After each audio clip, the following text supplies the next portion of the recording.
Everyone agrees that pain is a universal human experience. We now know that pain is 100% of the time produced by the brain. This includes all pain, no matter how it feels, sharp, dull, strong or mild, and no matter how long you've had it. You might have had it for a few weeks or months. This is called acute pain, and it's common with tissue damage, say from a back injury or ankle sprain. And generally, you'll be encouraged to stay active and gradually get back to doing all your normal things, including work.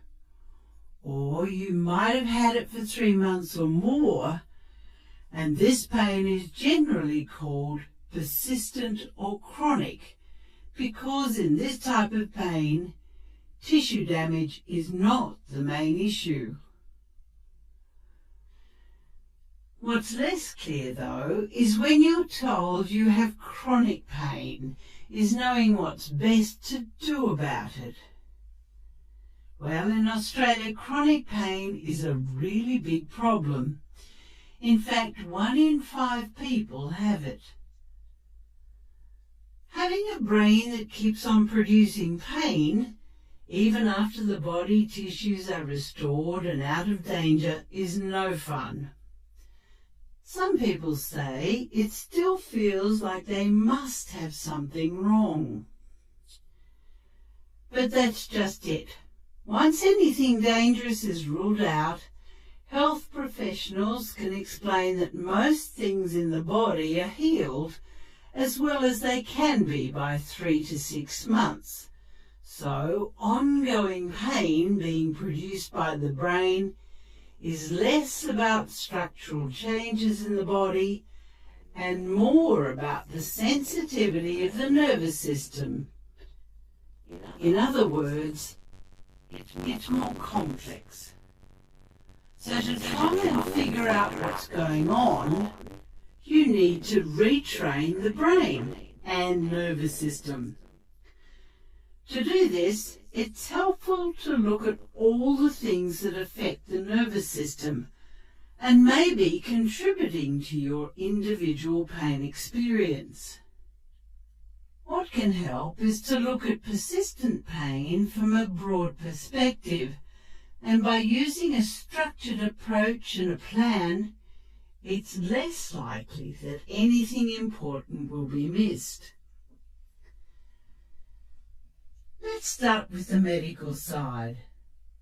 Firstly, taking medication can help, but only to a limited extent.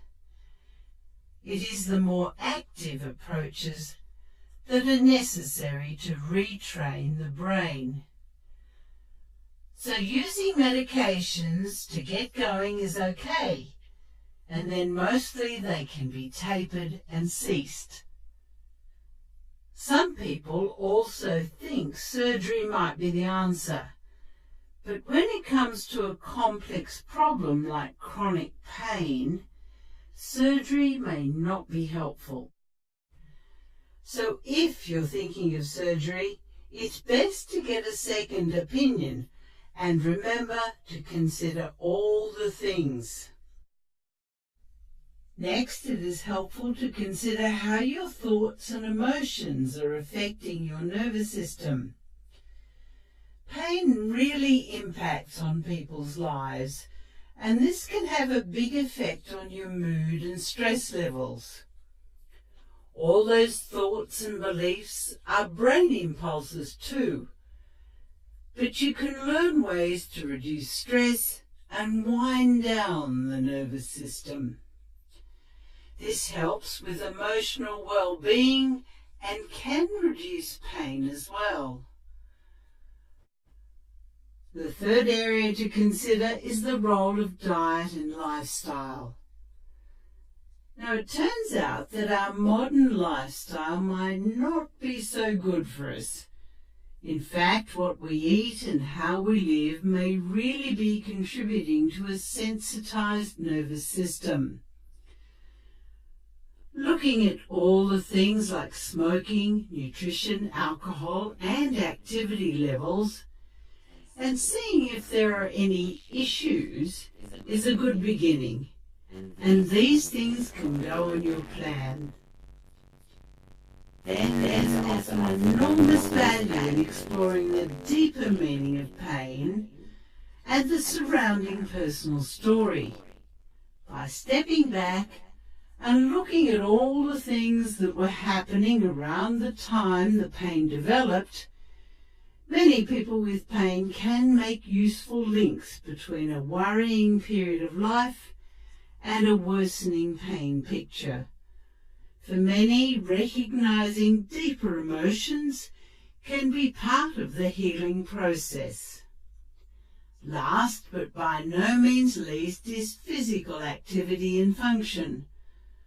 From the brain's perspective, getting moving at comfortable levels without fear and where the brain does not protect by pain is best, and you'll gradually restore your body's tissues.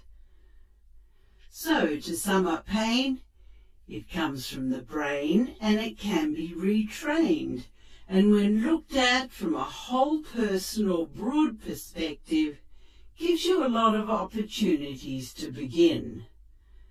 So, get a helping hand if you need it, set a goal, and begin.